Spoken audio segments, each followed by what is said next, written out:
The subject of this lesson is magnetostatic in materials. In order to discuss this, we have to introduce an object, which is a magnetic dipole. The magnetic dipole is associated to a small current loop of area A, and as you see, is a vector. It is directed as the axis of rotation of our current, and his magnitude is the product of the current times A. It is important because when you compute the magnetic field produced by this magnetic dipole, it is proportional, of course, to the product I times A. The expression for magnetic field and magnetic induction of our loop of current, small loop of current, that is placed at the origin with its axis of rotation oriented along Z, can be expressed very comfortably in a spherical coordinate system in which we use the angle theta, and this is the expression. If we had to plot the line fields, we would plot something like this. As you see, this field is rotating around the wire. So what happens in a material? In a material, you think of all the atoms, all the molecules, and the atoms rotate. Let's say that this very pictorial and naive view rotate around the nucleus of the various atoms. There are several electrons that rotate, and therefore there are several currents, small currents, that contribute to the production of a magnetic moment for each atom. This magnetic moment, of course, is the sum of several contributions, one, let's say, for each electron. Now, under the action of an external field, these magnetic moments suffer from a torque, and so they tend to be oriented along the direction of the external field itself. So the force that acts on these currents can be expressed from, as you see here, ampere force, and they tend to orient in the direction of the field, the magnetic moments. Now, let's consider a small volume inside which there is a large amount of magnetic dipoles and therefore magnetic moments. And let's add them all and divide the result by the volume itself, delta omega. What we call the resulting average value of magnetic moments is so-called magnetization, and we make this magnetization a function of position. We do a homogenization of this expression, which is far from homogeneous, but it helps a lot the computation mathematically. This magnetization is proportional by a proportionality constant that is called magnetic susceptibility to the external magnetic field H that is applied. In particular, we can write that the B field at each point inside the material is mu naught times the sum of the total H field, external plus that produced by the various dipoles, magnetic dipoles inside the material, plus the magnetization.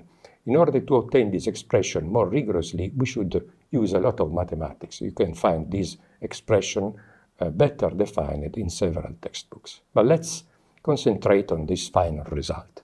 B field is therefore mu naught that multiplies 1 plus Km, the susceptibility, that multiplies H.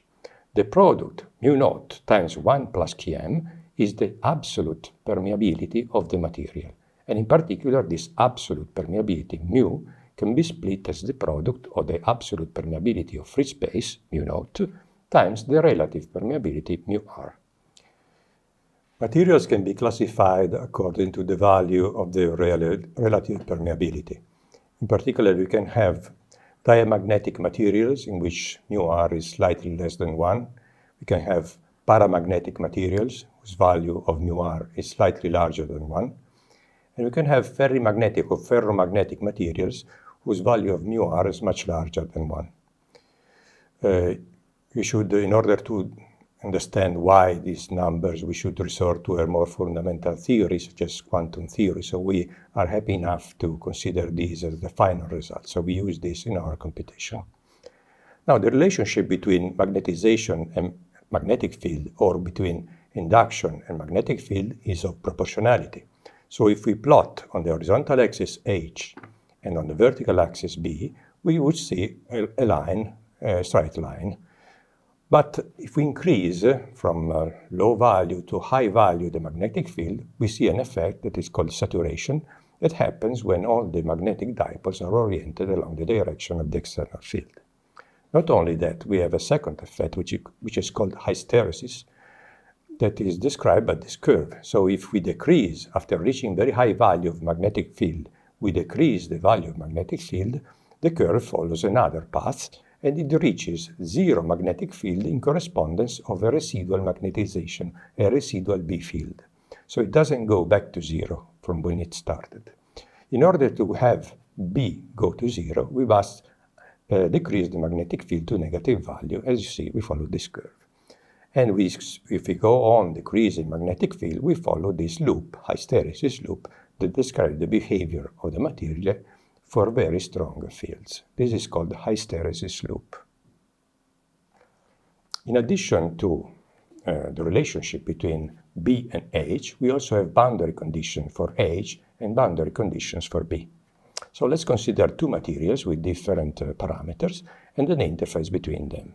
And let's say that in this interface there can be a surface current density flowing, Js. So we plot this contour and we compute the circulation of H through this contour, whose result must be I.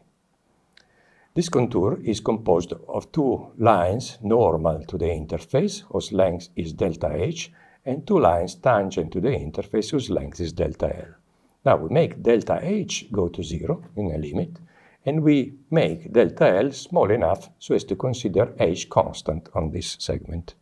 Therefore, we can compute this integral by neglecting these two contributions and writing the other two contributions as a difference in the tangential component of magnetic field times the length of the interval of the segment delta L. And this must equal the total current. The total current is simply delta L times Js. So this is the boundary condition for H, and if we write it in a more mathematical way, we can use the normal unit vector with the interface to write that n cross H2 minus H1 equals Js. What is 2 and what is 1? As you see from the figure, H2 is the medium along which the normal unit vector points to. If Js is 0, we have continuity of the tangential component of magnetic field. For what concerns B and also J, if we plot a volume that crosses the interface between two medium, we know that the boundary of this volume is a surface, is a closed surface, and the total flux of B through this closed surface is 0. Now, let's say that this volume has height delta H and the surface delta S. Delta H will go to 0 so that in this flux we can neglect the contribution of the flux through this lateral boundary. And delta S is small enough so as to consider B constant on the whole of delta S. So we have that the normal component as a result of B must be 0 as a result of the total flux being 0. Similar condition also applies to J, providing that there is no current flow in the form of surface current density on the lateral boundaries. So we have these two boundary conditions for B and for J.